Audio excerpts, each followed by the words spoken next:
Hey everybody, welcome to Hockey Skate Down. Before we get into the video, I just want to say thank you to all my subscribers. If you want to join our hockey team, it's free. Click subscribe, hit the notification bell to all. Thank you all so much, and let's get started.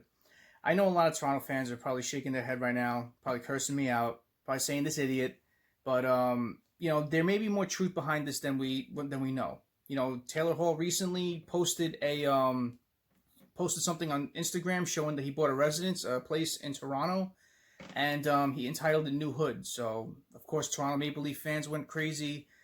All NHL fans, you know, were going crazy. And, you know, thinking, could he go to the Toronto Maple Leafs? You know, let's just talk about certain things that I've noticed over the past couple of months, and there is a possibility. You know, he posted on either Twitter or Instagram a little heading, and it was EDM, right arrow NJD, right arrow ARZ, right arrow TOR, which Edmonton, New Jersey, Arizona, and Toronto. So they were questioning him when he posted that. What didn't say anything, of course, because he's not going to. But I found that as rather odd. When I was reading up on the Instagram post about his new house in Toronto, it mentioned in the article that he's currently living in Austin Matthews' house, or wherever, you know, whatever he owns in Arizona.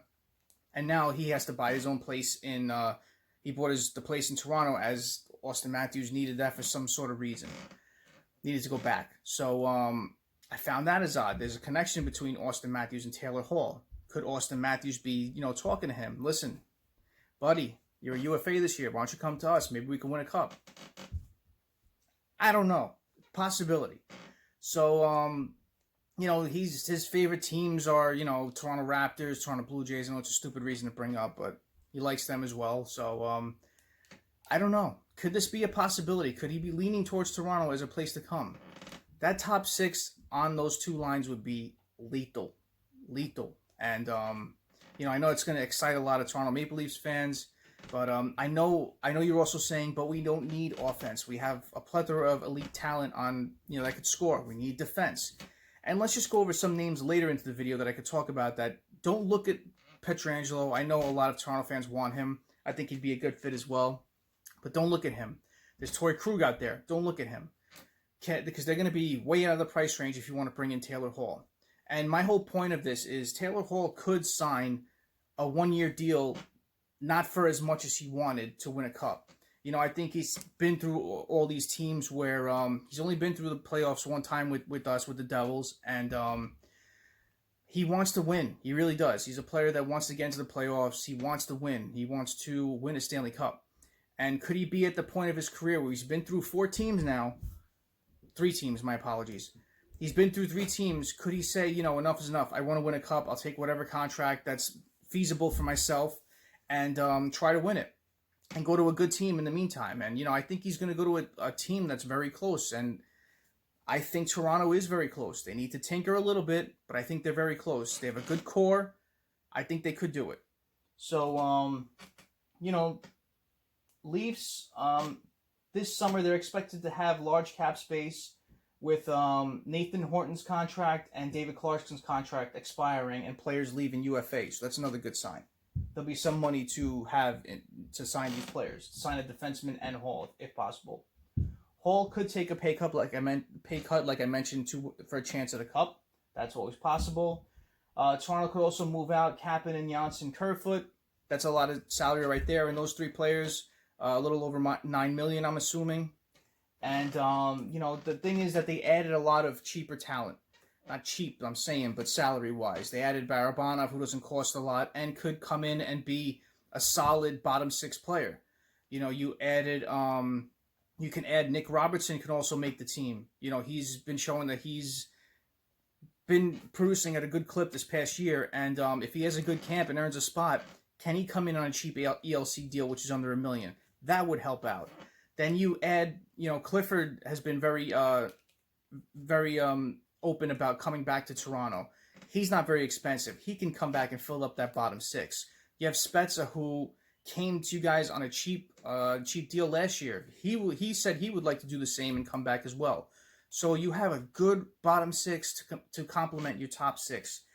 And, you know, that's the thing. If you can move these players out, save that money with the money that's coming off the books and not re-sign those UFAs, I think it's a possible option.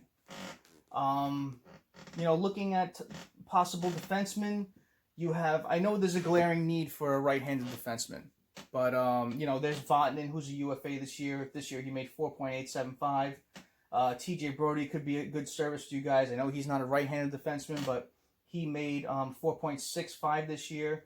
Shattenkirk is a right-hand defenseman. I know he's not the most physical, but Shattenkirk at 1.75 would be good. And he played pretty good in Tampa when he went over there on that cheap deal. So he could be an option as well. You have Brandon Dillon. I know he's not a right-handed, but he was 3.27, and I think he's kind of like that physical defensive defenseman that can help. Travis Hamonic, right-handed defenseman. He made this year 3.85. You have Dylan DeMello, who'd be a good ad for you guys. Very cheap, right-handed shot. He made $900,000 this year. And Radko Gudas is another good physical defenseman who's a right-handed shot. And I think he might be a good ad at 3.35. So you can concentrate on those defensemen instead of looking at the Krugs, the Petrangelos, the Barrys, and Barry too. I forgot to mention Barry could come back. Maybe he liked his time playing with Sheldon Keefe. Maybe he might come back for a year and sign a cheap deal to play again for the Leafs. Maybe he liked enough there where he would take a pay cut. Played pretty well down the stretch, put up a couple of points. But, you know, it's just things to consider if this whole Taylor Hall thing makes sense to Toronto. You don't have to go for the most expensive defenseman to win, but you can add a couple of pieces. And Adam Lettinen was another awesome piece for you guys. Now, I know a lot of people are saying they don't know how his game's going to translate to the NHL. You know, I've done a couple of videos on him. I'll link him at the end if you guys and girls want to check it out. But he recently won the 2019-2020 top NHL defenseman in the KHL. So you got to hold hope for him because he's a good ad. He's cheap as well. Not going to take up a lot of salary cap. And it's basically a win-win. You try him out. He works. Great. You try him out. It doesn't work. Only a year on the books. So let him go. But Dubas is finding options, and I think he's going to do something. I don't think he's going to go the route of trading Marner. I think if he's going to add Hall, I think he's going to try to move all these pieces around to try to bring in good talent that's on the cheaper end to round out the rest of the roster. So I think this is feasible. I know this could be me just ranting and raving and looking like a loon, but I think it is possible. I really do. I think there's more behind this. Him tweeting it out, him making it known here and there throughout the whole year. And, you know, it's definitely a possibility. So, you know, comment below. Let me know. What do you think about this whole crazy video? Do you think Taylor Hall could be a Toronto Maple Leaf at, you know, when the UFA period opens? I think this is going to be a very, very odd UFA period. I think you're going to see a lot of players, you know, with what transpired this year, I think you're going to have a lot of players signing these one-year-off deals for not as expensive, you know, with the whole cap thing being very uncertain. You don't know if it's going to go up. I doubt it's going to go up, actually. It was supposed to, but they said now it's supposed to go down based on what's going to happen. Now they're saying we may just go into the playoffs and not play the rest of the year. So how does that factor into the cap? Does it, you know, neutralize it where it's the same as it was this year, or does it go down even further than when it was? So that's when you're going to see this odd thing with the UFAs this year. So that's where I'm saying this could happen this year with Hall and, you know, Barry, if he wants to come back. I think you may see a difference in that. So comment below, let me know. Thank you all for watching. Please smash that like button. Comment below. Please subscribe to the hockey channel. Join our hockey team. Be safe out there. Have a great night. Have a great day tomorrow. Take it easy.